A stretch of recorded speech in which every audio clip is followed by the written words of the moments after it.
September current அஃபேர்ஸின் செய்தி துளிகள். இந்திய விண்வெளி ஆராய்ச்சி அமைப்பு ISRO, Indian space research organisation சொல்லக்கூடிய இஸ்ரோவானது 2025 ஆண்டு நிலவரப்படி 9 முக்கிய உலக சாதனைகளை படைத்துள்ளது. 2025 வரைக்கும் பார்த்தீங்கன்னா 9 முக்கிய சாதனைகளை படைச்சிருக்காங்க. அதான் இந்த வீடியோவில் நம்ம முடிச்சா பார்க்க போகிறோம். 2014 பார்த்தீங்கன்னா செவ்வாய் கிரகத்தினுடைய சுற்றுக்கல ஏவல் திட்டம் அப்படின்ற திட்டத்தை ஆரம்பித்து செவ்வாய் கிரகத்தில் முதல் முயற்சியிலேயே வெற்றி பெற்ற முதல் நாடு அப்படின்ற பெயரை இஸ்ரோ ஆனது இந்தியாவுக்கு வாங்கி கொடுத்துருக்கு. 2017 பார்த்தீங்கன்னா துருவ செயற்கைக்கோள் ஏவு வாகனம் PSLV C-37 அப்படின்ற வாகனமானது அதன் ஒரே பயணத்தில் 104 செயற்கைக்கோள்களை ஏவி விண்ணில் ஏவி உலகளாவிய சாதனை படைத்தது. இந்த அளவுக்கு ஒரு செயற்கைக்கோளை ஒரு சாதாரணமான லோ பட்ஜெட்டில் பண்ண சாதனை 2017 இந்தியாவில் இஸ்ரோவை தான் சாரும். 2019 ஆண்டு சந்திராயன் 2, இது நமக்கு ரொம்ப பரிட்சயமான பெயர். இந்த சந்திராயன் 2 என்ன பண்ணுச்சுன்னா உலகின் சிறந்த சந்திர சுற்றுக்கல ஒளிப்பட கருவியை சந்திரனுக்கு கொண்டு சென்றது. அது மட்டும் இல்லாமல் 2023 இது ரொம்ப பரிட்சயமான ஒரு விஷயம். சந்திராயன் 3 இது சந்திரனுடைய தென் துருவத்தில் அதுக்கு அருகில் பார்த்தீங்கன்னா தரையிறங்கி இருக்கு. அந்த தரையிறங்கினா முதல் நாடு, தென் துருவத்துடைய பக்கமே எந்த நாடும் போனது கிடையாது. ஆனால் இந்தியாவுக்கு அந்த பெயரை சேர்த்த பெருமை இஸ்ரோ அமைப்பால் தொடங்கப்பட்ட இந்த சந்திராயன் 3 திட்டமும் அதன் விண்கலத்தையும் சேரும்.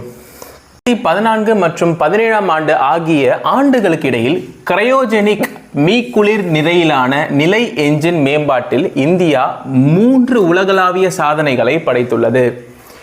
ஏவு வாகனம் மார்க் 3 LMV-3 அதன் முதல் ஏவுதள காலத்தை உலகளவில் கணக்கிடும் போது வேகமாக வெறும் 28 மாதங்களில் அடைந்தது. 2025 ஆண்டு நிலவரப்படி இந்தியா 4000த்திற்கும் மேற்பட்ட ஏவு வாகனங்களையும் 133 செயற்கை கோள்களையும் விண்ணில் ஏவி சாதனை படைத்துள்ளது. 100வது தொழில்நுட்ப பரிமாற்றம்.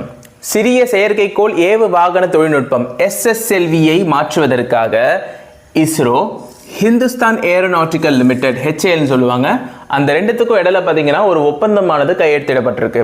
இந்த ஒப்பந்தத்துக்கு நடுவில் இந்த ஒப்பந்தம் செப்டம்பர் 10, 2025 பெங்களூருவில் ISRO, new space India limited, IN-SPACe இந்த 3 நிறுவனத்துக்கு நடுவில் இந்த ஒப்பந்தமானது கையெழுத்திடப்பட்டிருக்கு.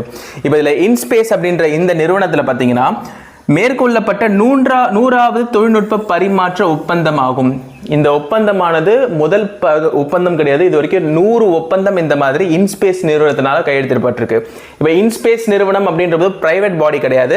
Indian national space promotion organisation centre அப்படின்னு சொல்லக்கூடிய department of space and research, அந்த டிபார்ட்மெண்ட், அதாவது கவர்மெண்ட் ஆஃப் இந்தியாவோட பாடி தான் இந்த இன்ஸ்பேஸ் அப்படின்ற நிறுவனம். அந்த இன்ஸ்பேஸ் நிறுவனம் மேற்கொள்ளக்கூடிய 100வது தொழில்நுட்ப பரிமாற்ற ஒப்பந்தம் தான் இந்த ஒப்பந்தம். இப்போ இன்று கொடுக்கப்பட்ட இஸ்ரோ சம்பந்தப்பட்ட கரண்ட் அஃபேர்ஸ்லையும் இதற்கு முன்னால் நான் போட்ட ஷார்ட்ஸ்லையும், அதாவது கரண்ட் அஃபேர்ஸ் சம்பந்தப்பட்ட ஷார்ட்ஸ்லையும் கரண்ட் அஃபேர்ஸ் சம்பந்தப்பட்ட கேள்விகள் TNPSC குரூப் 2 தேர்வில் கேட்கறதுக்கான வாய்ப்புகள் அதிகமாக இருக்கு. இந்த மாதிரியான கரண்ட் அஃபேர்ஸ் மற்றும் கரண்ட் அஃபேர்ஸ் செய்திகள் மற்றும் TNPSC கேள்விகளுக்கு இந்த சேனலை சப்ஸ்கிரைப் பண்ணி உங்கள் ஃப்ரெண்ட்ஸ் அண்ட் ஃபேமிலிட்ட ஷேர் பண்ண மறந்துடாதீங்க. நன்றி.